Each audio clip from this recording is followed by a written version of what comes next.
Today, we're going to examine a key paper that addresses a central puzzle in corporate finance. How exactly do private equity firms create value when acting as an intermediary? The paper is titled Private Equity as an Intermediary in the Market for Corporate Assets. It's authored by Nary and Kaul and was published in the Academy of Management Review in 2021. To break down their argument, we'll proceed through 5 distinct sections. First, we'll establish the scholarly conversation and the specific problem the authors are addressing. Then, we'll map out their conceptual framework and follow their line of argumentation. After that, we'll review the core propositions they derive, and finally, we'll discuss the paper's theoretical contribution and the research agenda it puts forward. All right, let's start by situating the paper. The authors focus specifically on non-venture private equity, or PE firms, and they frame them as intermediaries.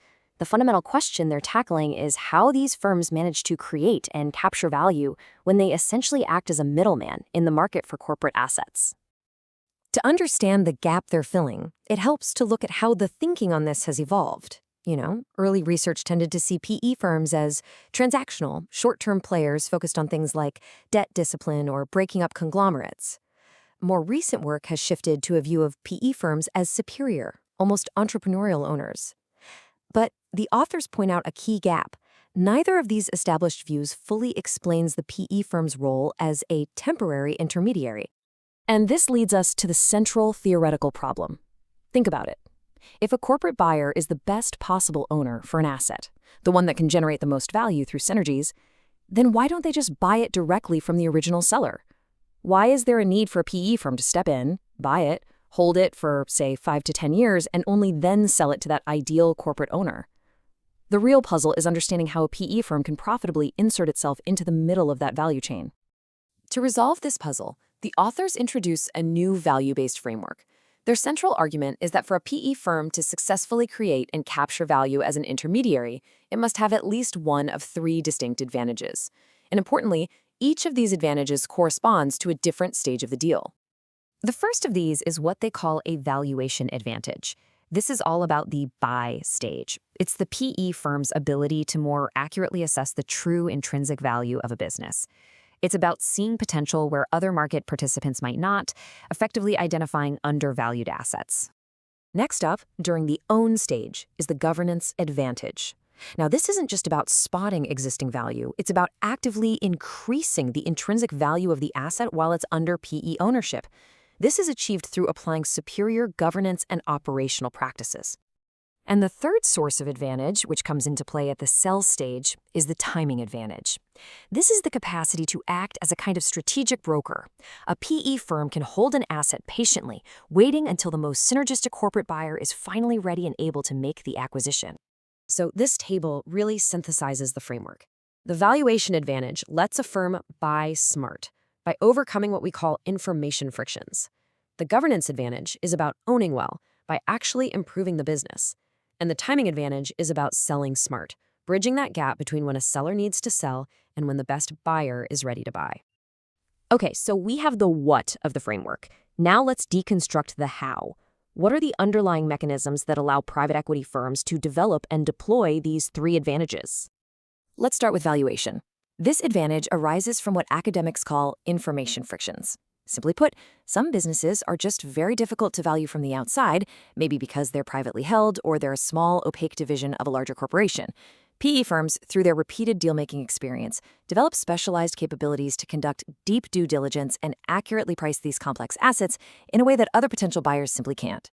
The governance advantage, according to the authors, stems from 3 main activities. First, PE firms can deploy patient capital, which allows them to overcome the short-term pressures often found in publicly traded companies and make needed long-term investments. Second, they can implement better incentives and more rigorous monitoring, which is especially effective for underperforming divisions within large, diversified firms. And third, they have the ability to renegotiate and restructure outdated stakeholder relationships that may have been holding the business back.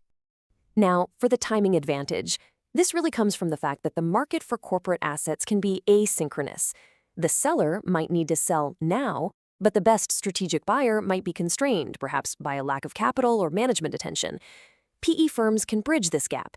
They act as strategic brokers, acquiring the asset from the seller and holding it until that ideal corporate buyer is in a position to make a move. So, based on this detailed line of reasoning, the authors then develop a series of formal, testable propositions. These are essentially predictions about the specific circumstances under which we should expect to see a PE firm acquire a business. The propositions for valuation advantage are pretty intuitive.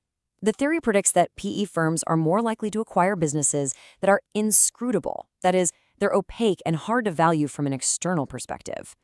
This effect should be even stronger for targets like privately held firms or non-core corporate divisions, where information asymmetries are typically at their highest. When it comes to the governance advantage, the propositions identify clear signals of mismanagement. PE acquisitions are predicted to be more likely in firms that have a history of underinvestment in long-term projects, or a focus on short-term results at the expense of long-term health. They also predict a higher likelihood for acquisitions of units within highly diversified firms, especially when those units are unrelated to the parent company's core business. And continuing with governance, the theory also predicts PE involvement where managerial incentives are weak or poorly aligned with long-term value creation. Furthermore, PE firms are expected to target situations where significant value can be unlocked by restructuring entrenched relationships with stakeholders, like labor unions or suppliers. The propositions related to timing advantage suggest that PE firms often act in a counter-cyclical fashion.